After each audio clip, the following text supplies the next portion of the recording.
when he always was very close to Dorothy Macmillan, their affair lasted for 30 years.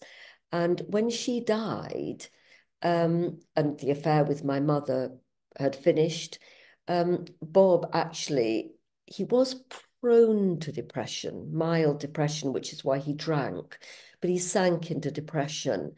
And he was bisexual.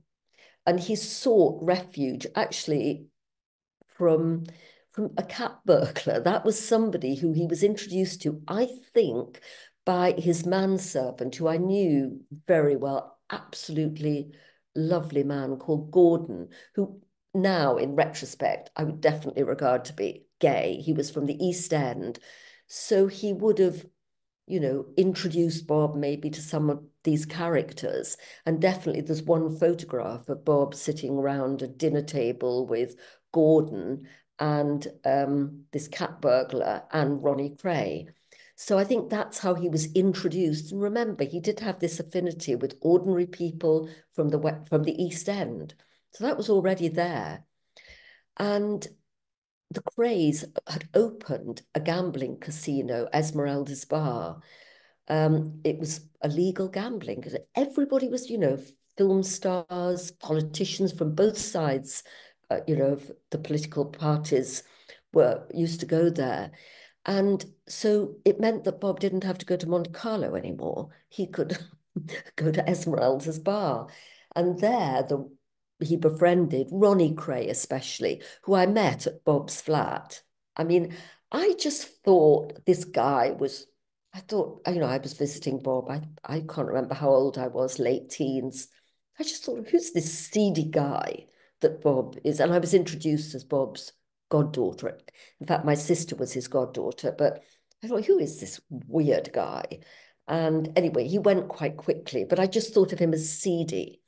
And then when my sister was ill, had a rheumatic fever, and she was staying at Bob's flat for a week or so, to have to be under while she was under doctors, Ronnie Kray just brought a huge bouquet of flowers to her.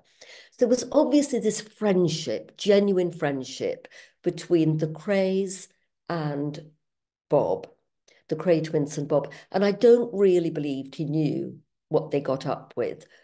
Gradually, it unfolded. And I just think was very gullible. And also, Bob always had a need for friendship. He had a need to be loved and liked. And that drew him.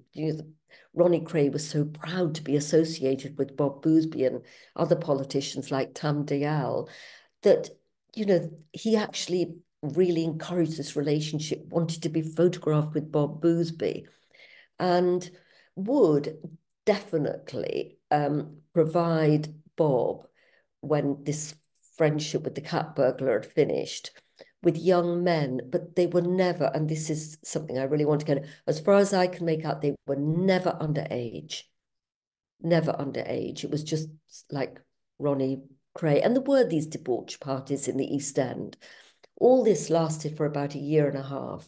And then, when the stories about the Krays began to come, well, then there was this huge, of course, blow up when the Sunday Mirror exposed the friendship between the peer and the gangster. And that just, it was all out in the open. And Bob was advised by, again, then a top QC at that time, be open, say it was you, come out with the truth. And at that time, he escaped to our house in Cambridge to avoid the press. And I just happened to be there. So I saw all this firsthand.